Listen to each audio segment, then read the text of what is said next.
Bueno, buenas noches a todos los que nos acompañan hoy. Muchas gracias por habernos acompañado en este panel sobre educación en el país. Y doy gracias.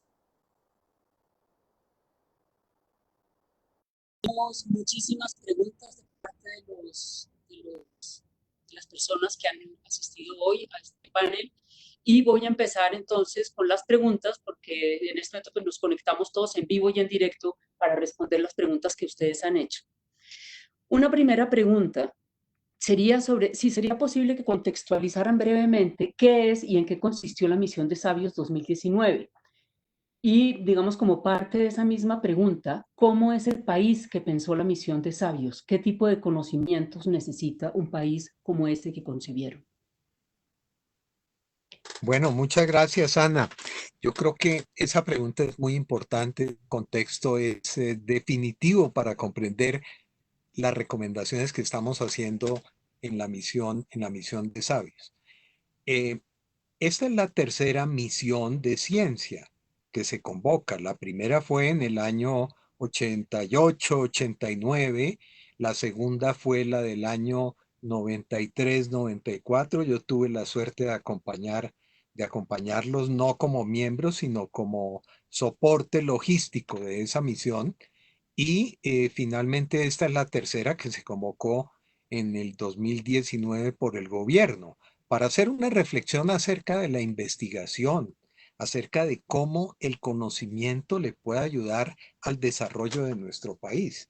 Y ese propósito es lo que tratamos en los 45 miembros de la misión 2019, tratamos de cumplir con nuestras reflexiones y con nuestras propuestas que, que también en estos momentos están convirtiéndose en pequeños proyectos piloto, que son la forma de iniciar un proceso de transformación.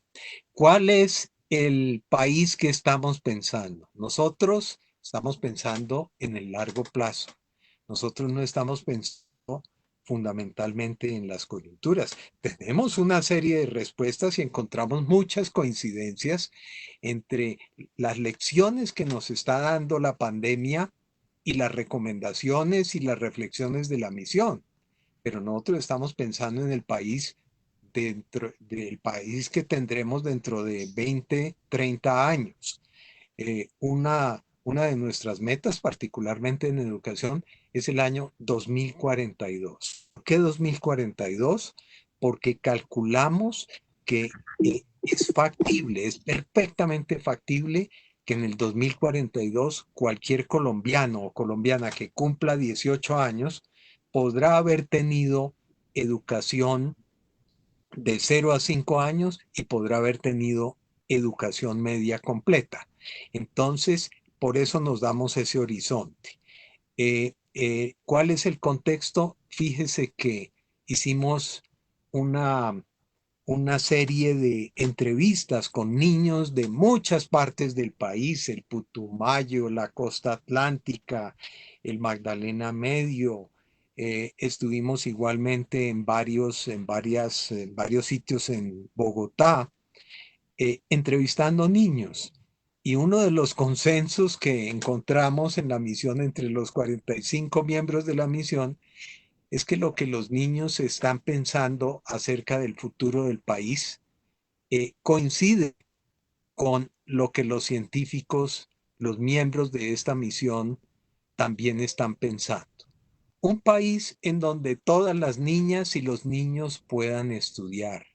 Un país en donde podamos tomar agua del río, en donde las personas sean alegres y vivan en paz. Un país libre de violencia y en donde se pueda salir de la casa sin miedo, en donde haya convivencia entre las personas y se cuiden los animales, no haya hambre y recibamos bien a los inmigrantes. Todo esto y muchas más cosas forman parte del primer párrafo del informe de la misión. Y lo que nosotros hicimos fue proyectar esos sueños de los niños. Estas son frases recogidas de todos estos niños que hemos puesto en un único párrafo como párrafo introductorio del informe y ese es el país que tenemos en mente. Obviamente, todas estas visiones de largo plazo las tenemos que proyectar en el corto plazo y tenemos que ser capaces de ver de qué manera nuestras recomendaciones tienen sentido y la verdad es que cobran mucho sentido en circunstancias como las actuales. Clemente, yo creo que esta pregunta también es para usted y que tiene un poco que ver con lo que han planteado en la misión de Sabios. ¿Cómo garantizar la voluntad política de los actuales y futuros mandatarios y la disponibilidad presupuestal para cumplir con los planteamientos de la misión? Son dos cosas que no se pueden garantizar. Obviamente, yo estoy seguro que la persona que hace la pregunta eh, es consciente de eso y por eso la hace. Es muy difícil comprometer a los gobiernos con la totalidad de nuestras recomendaciones. Nuestras recomendaciones son ambiciosas porque nosotros estamos queriendo es transformar el país, transformarlo en materia de equidad, pero transformarlo también en su modelo de desarrollo. Nosotros queremos, somos partidarios de que el país se enfoque en el desarrollo humano, más que en un crecimiento basado, por ejemplo, en la explotación de recursos naturales. Eso es ambicioso, pero pensamos que con primeros pasos, que nosotros llamamos proyectos piloto, con esos pasos vamos eh, ganando audiencia, particularmente en las regiones, para ir construyendo de abajo hacia arriba cada vez más un espacio dentro del cual estas recomendaciones sean vistas como una necesidad, digo así, inclusive por los políticos. Gracias, Clemente. Ahora cambiando un poco el enfoque de las preguntas, hago una para el que la quiera contestar. Esta la fórmula también uno de las personas que nos están oyendo. ¿Cómo salir de una educación estandarizada para ser buenos y sumisos empleados? Lo cual me imagino que sería lo mismo que preguntar cómo formar mentes críticas. Sara. Bien, a ver, yo creo que el desafío que tenemos nosotros en la educación en este momento es un desafío que yo lo llamaría radical, que exige la transformación profunda del sistema educativo y de lo que el sistema educativo considera como lo deseable. Creo que esta pandemia exactamente nos mostró la insuficiencia de los propios fines que le hemos puesto a la educación. La educación se ha parametrizado sus aprendizajes y son aprendizajes mucho más ligados al conocimiento y a las habilidades que nos hagan seres competentes para sociedades del mercado. Y yo creo que los seres humanos afortunadamente somos mucho más que eso.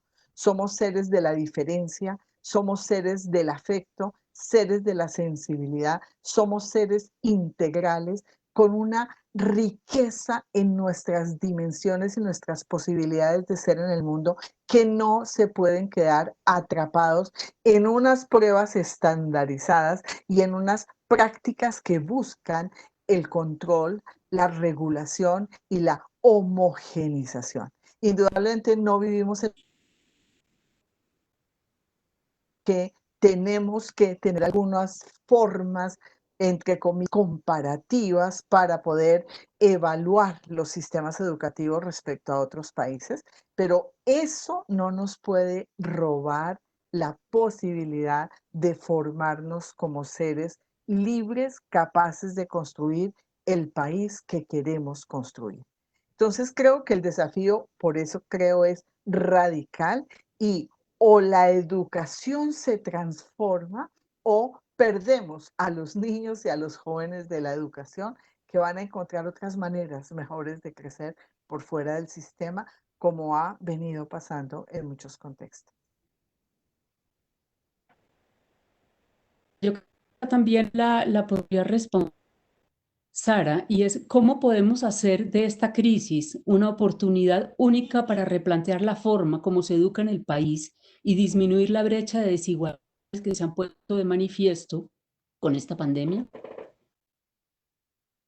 Yo creo que esta pandemia ha sido una, diríamos, una circunstancia de mucho dolor para las sociedades. Ha sido una circunstancia que ha exacerbado todas las desigualdades y todas las inequidades, pero también ha sido la gran oportunidad de confrontarnos en nuestras soledades con lo mínimo, con aquello que nos permite en pequeño sobrevivir. Ha reducido nuestras tasas de consumo a los niveles más pequeños y hemos descubierto que así somos capaces y que cuando nos despojamos, como diría Milán Kundera, cuando restamos todo aquello que no es indispensable en la vida, es cuando nos disponemos realmente a ser seres humanos capaces de la vida y la felicidad. Y creo que este confinamiento a eso nos ha puesto de frente, a entender que el consumo no es definitivamente lo que puede configurar la felicidad humana, sino precisamente esos niveles de relacionalidad que estamos estableciendo. Y evidentemente esas relacionalidades ahora se han visto mediadas por las pantallas, como este momento en el que estamos teniendo que conversar todos atravesados por unas pantallas, pero nos han puesto a mirarnos el rostro, a mirarnos los ojos, a parar y a pensar sobre quiénes somos y qué queremos. Y creo que esto no nos lo podría haber dado nadie en la vida y que si como educadores y como sistema somos capaces de recoger esta experiencia, podemos salir como seres muy fortalecidos de todo esto. Sara, yo creo que aquí tengo otra que me suena que va por el mismo camino, pero que se enfoca en los jóvenes. El aislamiento social puede verse como una oportunidad de fortalecer la capacidad de agencia en niños y jóvenes. Yo creo que el aislamiento social en sí mismo y per se no es lo que fortalece la capacidad de agencia de los niños y los jóvenes, porque la capacidad de agencia solo puede darse mediada por relaciones con otros, por relaciones de creación conjunta de sueños y de realidades alrededor de esos sueños. Y la acción colectiva es precisamente lo que no estamos pudiendo desarrollar porque estamos confinados. Pero lo que sí creo que puede fortalecerse en este momento respecto a los jóvenes principalmente es su capacidad de interacción por las redes sociales para fines distintos a fines de consumo. Nosotros en este momento empezamos a ver que por las redes sociales se van configurando experiencias colectivas de movilidad social en torno a causas de construcción de país muy interesantes. Y en ese sentido creo que todo esto representa una gran potencia para los jóvenes, porque los jóvenes son seres de la relación y son seres de la virtualidad. Muchos jóvenes, casi todos los jóvenes, aún los que están en contextos muy rurales, muy distantes, son seres que pasan por las pantallas, pero están pasando por las pantallas por una condición distinta y es por la necesidad de hacer relación con otros. En ese sentido, uno podría decir, el confinamiento le aporta a ese proceso de construir, pero más desde la necesidad y la esperanza de salir de esto para configurar juntos aquello que queremos vivir como sociedad. Y creo que en eso los jóvenes nos dan lecciones todos los días ellos nos enseñan eso, cómo es que se hace. Gracias, Sara. Esta pregunta se la hacen a Ana Arjona. Considerando la importancia que merece el desarrollo de habilidades socioemocionales, según lo plantea Ana Arjona, y los beneficios de las relaciones con otras personas, ¿cuál es el panorama para los niños en época de distanciamiento social?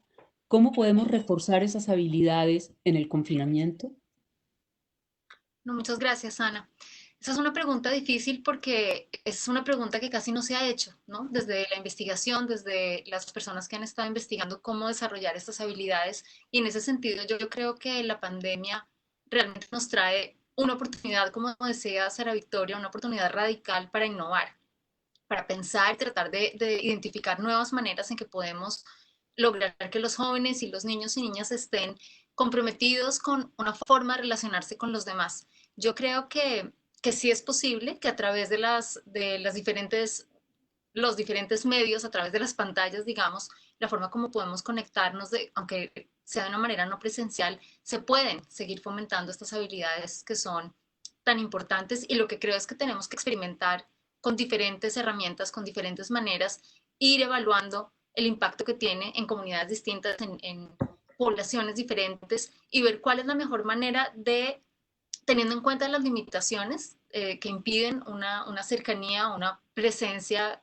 tradicional, ver cómo se pueden realmente fomentar las relaciones y la permanente comunicación entre los niños, entre ellos y sus maestros, y ver de hecho cómo se pueden aprovechar las particularidades de la comunicación mediada por la tecnología para fomentar esas habilidades de una manera diferente a como se haría en una relación en persona. Entonces yo creo que aquí, por un lado, no hay mucha información, mucha investigación que nos dé luz de exactamente por dónde ir, pero hay una oportunidad muy grande para lo que se ha ido encontrando sobre cómo desarrollar esas habilidades en relaciones presenciales, a ver cómo se adaptan y cómo, no, como dije antes, cómo se aprovechan en las diferencias que hay cuando nos relacionamos a través de medios para poder fomentar incluso más fuertes en algunos casos estas habilidades.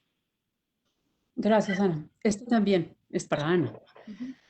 Creo yo, hablando de la violencia que se perpetúa, ¿qué no podemos repetir en las formas de educación que ha implementado el país? Bueno, yo creo que ahí hay muchos temas y creo que en general yo diría que prácticamente cada pilar de la educación termina teniendo un impacto en cómo formamos jóvenes y niños y niñas y ciudadanos para vivir en una sociedad más o menos violenta, ¿no? Yo creo que no podemos repetir que el énfasis de la educación sean las habilidades cognitivas. Y aquí repito un poco lo que dije en mi intervención inicial, pero realmente es muy importante que no veamos la educación como una serie de intervenciones en que buscamos que los niños adquieran unos conocimientos y punto. O incluso que desarrollen unas habilidades cognitivas y punto. Es fundamental pensar que la educación es el lugar donde estamos formando ciudadanos, donde estamos formando los miembros de las comunidades locales, regionales y nacional y mundial, ¿no? Y en la educación tiene que haber un énfasis muy grande en desarrollar esas habilidades que nos van a permitir que nos importe el de al lado, que nos van a permitir que tengamos una disposición a cumplir la ley y a exigir el cumplimiento de la ley, a exigir que se respete que haya una democracia, que se respeten los derechos de los ciudadanos, que se limite el poder de quienes están en el poder. Así es como vamos a lograr tener ciudadanos que puedan intentar prevenir ciclos de violencia, ser conscientes de cómo decisiones terminar alimentando procesos de violencia muy complicados como los que hemos vivido en el país tanto tiempo y realmente tener también para, por decirlo así, procesar o lidiar las secuelas de maneras más positivas, ¿no? Entonces yo creo que lo que no se puede repetir es que no veamos la educación como el lugar principal junto con los hogares donde estos procesos se dan. Tenemos una responsabilidad como sociedad de empezar a darle a nuestros jóvenes y nuestros niños mucho más énfasis en estas herramientas y en que tengamos siempre en cuenta que estamos formando personas, no solamente actores para el mercado laboral, sino ciudadanos, los miembros de nuestras comunidades. Y yo creo que ahí hay un par de cosas adicionales que desde la misión dijimos y desde los diferentes grupos que tienen que ver con esto. Una que quisiera mencionar es la mirada que tenemos sobre el arte y el papel del arte dentro de la educación. El arte se ha visto tradicionalmente como algo no muy importante y si se reconoce la importancia, es una importancia un poco aislada de los otros objetivos.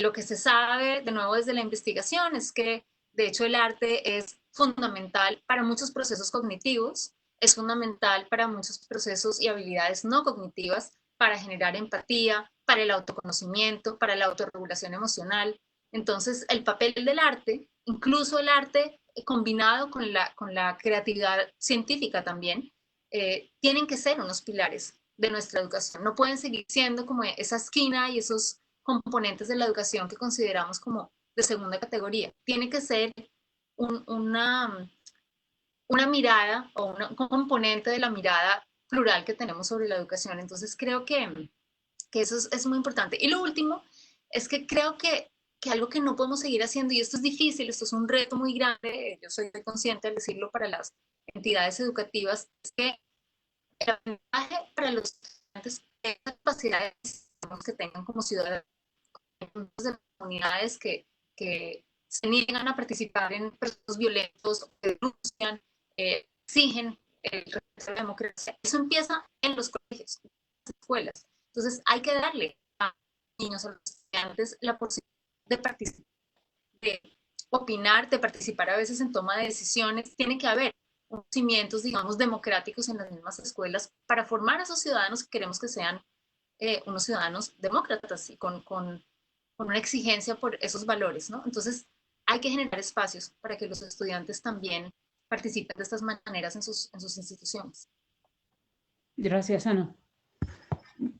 Esta pregunta, ahora cambio otra vez un poco el sentido de las preguntas y nos vamos a hablar de los maestros. Esta yo creo que la contesta Sara o Clemente, ustedes decidan. ¿Qué propuestas se hicieron para dar reconocimiento y dignidad a los maestros? A ver, si quieres yo inicio y Clemente cierra. Sí.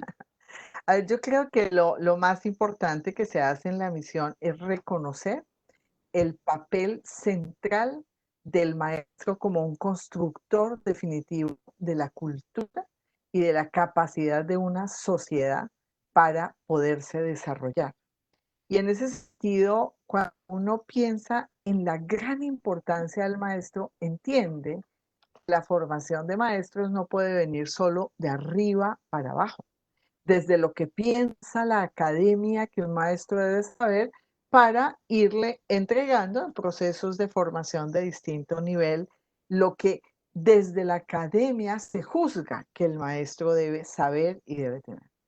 Entonces, en la misión encontramos que la manera de reconocer al maestro era poder cartografiar sus prácticas y sus experiencias, recoger sus voces desde los saberes que ellos y ellas van tejiendo en redes locales que van llegando y van siendo mediadas por algo que llamamos los institutos de investigación e innovación educativa regional.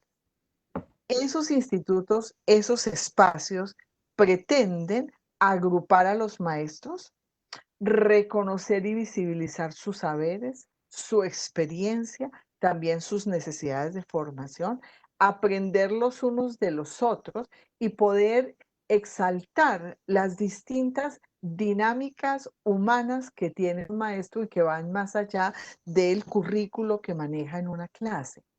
Y cómo esos centros regionales van a tener que estar en una relación directa con un gran Instituto Nacional de Investigación y de Innovación Educativa que pueda definir las agendas de conocimiento que necesita el país en el campo, las grandes agendas de formación para poder llegar a los formadores de los formadores y que esto en cascada realmente releve la posición del maestro en esta construcción de país tan importante.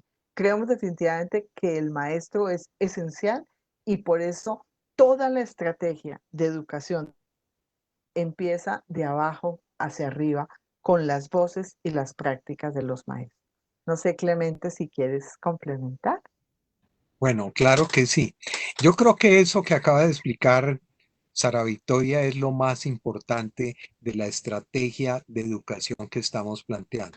Cuando nosotros decimos vamos a universalizar la educación de 0 a 5 años y vamos a universalizar la educación media, ¿Saben ustedes cuántos maestros vamos a necesitar adicionales a los que ya se están formando en las facultades de educación, en las normales, en las distintas universidades? eh, Necesitamos 200.000 maestros adicionales para lograr esa universalización. Y tenemos que tener una estrategia clara de cómo vamos como sociedad a formar estos maestros. Y nuestra estrategia es de doble vía, de arriba hacia abajo y de abajo hacia arriba. De arriba hacia abajo estamos pensando en algo que con toda seguridad va a contribuir a dignificar la profesión del maestro, que es tener, que es tender un puente entre la investigación y la formación de los maestros. Los maestros que necesitamos en nuestro país, a imagen y semejanza de los que formó entre el año 1936 y el año 1951 la Escuela Normal Superior, son maestros investigadores. Son maestros que se relacionan y transmiten conocimiento, pero también aprenden de las comunidades. Eso es extremadamente importante. El respeto y la dignificación de la profesión del maestro no se hace solo con leyes. Es necesario también que esa dignificación tenga una base social, y lo que nosotros proponemos es precisamente que se creen esos espacios que mencionaba Sara Victoria, en donde el maestro se reúne con otros maestros para compartir conocimientos, pero también con la cultura, con la ciencia, a través de los apoyos que las universidades regionales le van a prestar a estos centros locales, e igualmente, con la comunidad. Esa relación con la comunidad es fundamental. El diagnóstico que nosotros hicimos en muchas partes del país es que una parte importante, no todos, pero una parte importante de los maestros de nuestro país sufren de dos aislamientos: un aislamiento con respecto a la cultura, en particular la ciencia, y un aislamiento con respecto a la comunidad.